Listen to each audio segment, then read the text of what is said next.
इसके अलावा सिल्वर पर आ जाते हैं सबसे पहले। सर पिछले हफ्ते अगर हम देखें तो 9% की तेजियां देखने को मिली थी, और इस हफ्ते अगर हम देखें तो 6.7% की डाउन साइड पे दिखाई है।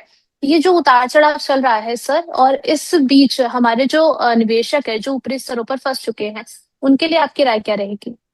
जी, देखिए यहाँ पर सिल्वर में काफी बड़ी एक करेक्शन हो चुकी है। अभी भी एक 55-50 से लेके 60 डॉलर टर्म्स की बात कर रहा हूँ, वहां पर एक बड़ा एक रेंज है और एक साइडवेज जोन में कारोबार कर रहा है। और हम्म। वेस्ट एशिया फेड की तरफ से जो न्यूज आते हैं, यूएस के जो न्यूज निकल के आते हैं, फिर चाइना के इन्वेंटरी से जो न्यूज आते हैं, उस हिसाब यहाँ हम्म। पर आप देखेंगे तो पोजिशनिंग सिल्वर में हो रही है।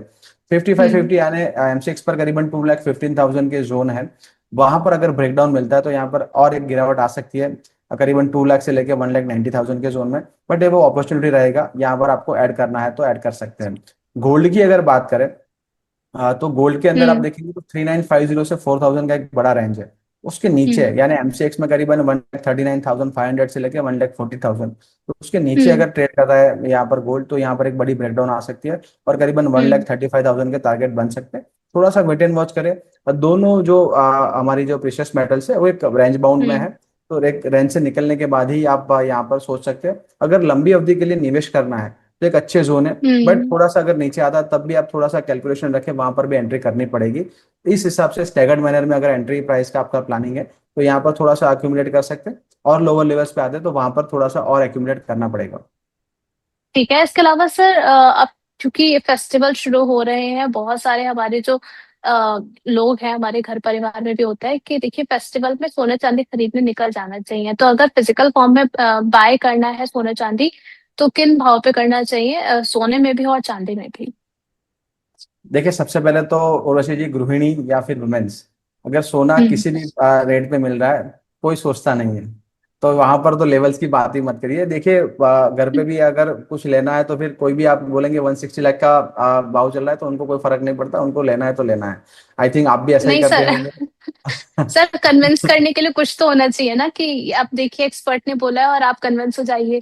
तो वो भी हमारे पास एक पॉइंट होना चाहिए फिर। हाँ जी। और दूसरी तरह से देखिए कि थोड़ा इन्वेस्टमेंट के लिए अगर आप देख रहे हैं, आप यानी बार्स पर आप कर रहे हैं या फिर आप फिजिकल फॉर्म में ले रहे हैं किसी भी फिजिकल फॉर्म में, तो अगर आपको यहाँ हम्म। पर 1,40,000 का एक अच्छा जोन है, यहाँ पर तो बाय कर सकते हैं। थोड़ा सा जैसे हमने बताया 1,35,000 1,32,000 के जोन बन सकते हैं, वहां पर भी आप थोड़ा सा निवेश कर सकते हैं फिजिकल फॉर्म में भी। और एक गिरावट पेंडिंग है, वो गिरावट अगर आती है तो हम्म। एक अच्छी अपॉर्चुनिटी रहेगी आपको लॉन्ग टर्म के लिए एक्यूमुलेट करने के लिए। और अगर फिजिकल फॉर्म में आप बाय कर रहे हैं तो आई थिंक एक लॉन्ग टर्म पर्सपेक्टिव होगा। तो बिल्कुल एक अच्छे जोन है, यहाँ पर स्टैगर्ड मैनर में आप यहाँ पर भी बाय कर सकते हैं। और आई थिंक मैं एक दो सराफा बाजार में मैंने थोड़ी इंक्वायरी की थी, तो वहां पर आई थिंक हम्म। अभी तो डिस्काउंट में आई थिंक गोल्ड मिल रहा है। तो एक अच्छा हम्म। अपॉर्चुनिटी है, क्योंकि एमसीएक्स पर 1,40,000 है, वहां पर करीबन 1,39,000 1,38,000 जो कैरेट के हिसाब से रेट्स चलते हैं। तो वहां पर थोड़ा डाउन भी चल रहा है, तो एक अच्छा मौका है निवेश करने का। चलिए ठीक है। तो इन लेवल्स पे अगर आप फिजिकल फॉर्म में खरीदारी करने के बारे में सोच रहे हैं तो आप इसको ट्रैक करके चल सकते हैं। इसके अलावा नेचुरल गैस पर भी एक व्यू समझ लेते हैं। जिस तरीके से हमें इसमें 1% की अपसाइड देखने को मिली थी फ्राइडे के सेशन में। सर आगे का सेटअप नेचुरल गैस में कैसा लग रहा है आपको? जी, नेचुरल गैस की अगर मैं सितंबर फ्यूचर की बात करूँ रोशी जी, तो करीबन 269 के अराउंड चल रहा है। माफ कीजिए, अगस्त फ्यूचर ने आपने पूछा था जी। जी। अगस्त फ्यूचर की अगर मैं बात करूँ तो करीबन 263 के अराउंड चल रहा है। अभी भी एक देखिए ब्रेकडाउन है, और हमने करीबन 275 के जोन में यहाँ पर एक सेल कॉल दिया था 250 के टारगेट के लिए। वो दोनों टारगेट अचीव हो चुके हैं, करीबन 254 के अराउंड हमने प्रॉफिट बुक करवाया था। अभी भी देखिए एक जो करेक्शन आया था उसका एक पुल बैक है।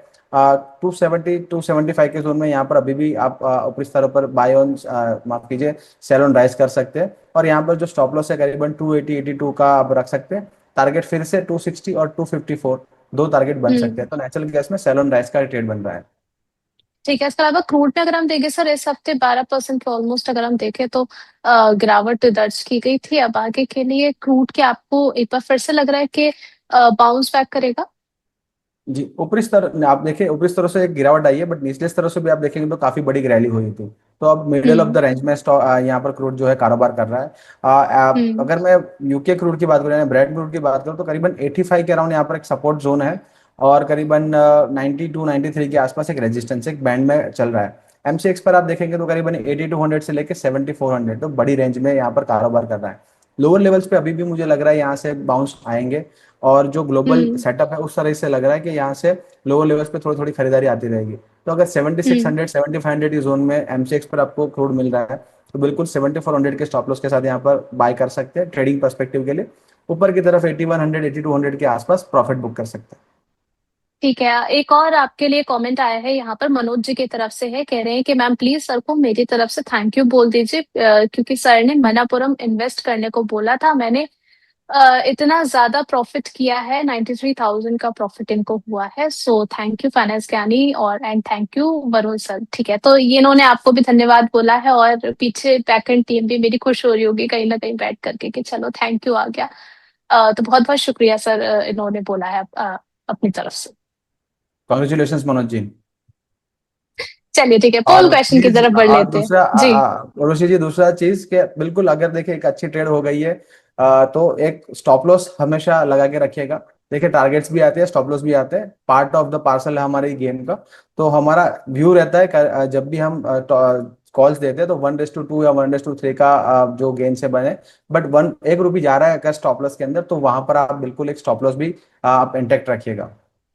चलिए, तो ये सलाह भी साथ ही साथ मान करके चलें, ये बेहतर है आपकी कैपिटल के लिए ही, आपके लिए ही। बाद में फिर आप अच्छे खासे एंजॉय करने के बाद ऐसे ना बैठ जाए कि अरे खुशी खुशी में हमने कॉशियस अप्रोच तो अपनाई ही नहीं है। अब बढ़ चलते हैं पोल क्वेश्चन की तरफ। सवाल था कि अगले 6 महीने में सबसे बेहतर रिटर्न कौन दे सकता है, एमटीआर टेक, आईटीसी, सन फार्मा, और मुझे लग रहा है कि एक ऑप्शन यहाँ से गायब हो चुका है। चलिए कोई बात नहीं, एमटीआर टेक में 34% की वोटिंग देखने को मिली है, और आईटीसी में 7%, सन फार्मा में 30%।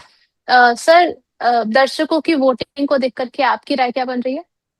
जी, वो जो एक नाम था वो मारुति था, वो मारुति आई थिंक वो यहाँ से दिख नहीं रहा है, बट मारुति भी मैंने देखा था पोल के अंदर। तो हाँ, देखिए मारुति मारुति, 29%। जी जी, तो मारुति मेरा फर्स्ट पिक रहेगा, क्योंकि हमने एक बाय कॉल भी इनिशिएट किया था, और जैसे ऑटो सेक्टर का पूरा एक हमने आपको देखा था। आई थिंक मारुति के जो नंबर्स है थोड़े मिस हुए, बट मुझे लग रहा है थोड़ा प्राइस इन ऑलरेडी है। हो सकता हम्म। है जो मंडे के दिन थोड़ा सा एक नीचक रिएक्शन बने, बट यहाँ पर एक अच्छे चार्ट्स पैटर्न बन रहे हैं, और यहाँ पर करीबन 15,500 के टारगेट यहाँ बन सकते हैं मारुति के अंदर। दूसरा जो रहेगा मेरा पसंदीदा स्टॉक सन फार्मा रहेगा। सन फार्मा, हम्म। क्योंकि देखिए फार्मा सेक्टर में एक बड़ा अपमूव है, और सन फार्मा को अगर आप लॉन्गर टर्म पर्सपेक्टिव से मंथली और वीकली चार्ट पर देखेंगे, तो ऑलमोस्ट 2 या 3 ईयर्स का एक ब्रेकआउट है। और हम्म। अमूमन जो स्टॉक ब्रेकआउट देता है अपने लाइफ हाई के ऊपर ऑल टाइम के बाद, तो वहां पर 10 to 15% और बना के देता है ड्यूरिंग द ईयर। तो सन फार्मा मेरा दूसरा पिक रहेगा। कोई गिरावट आती है 1850 1800 के जोन में, 750 के स्टॉप लॉस के साथ यहाँ पर सन फार्मा भी निवेशित रह सकता है। चलिए ठीक है।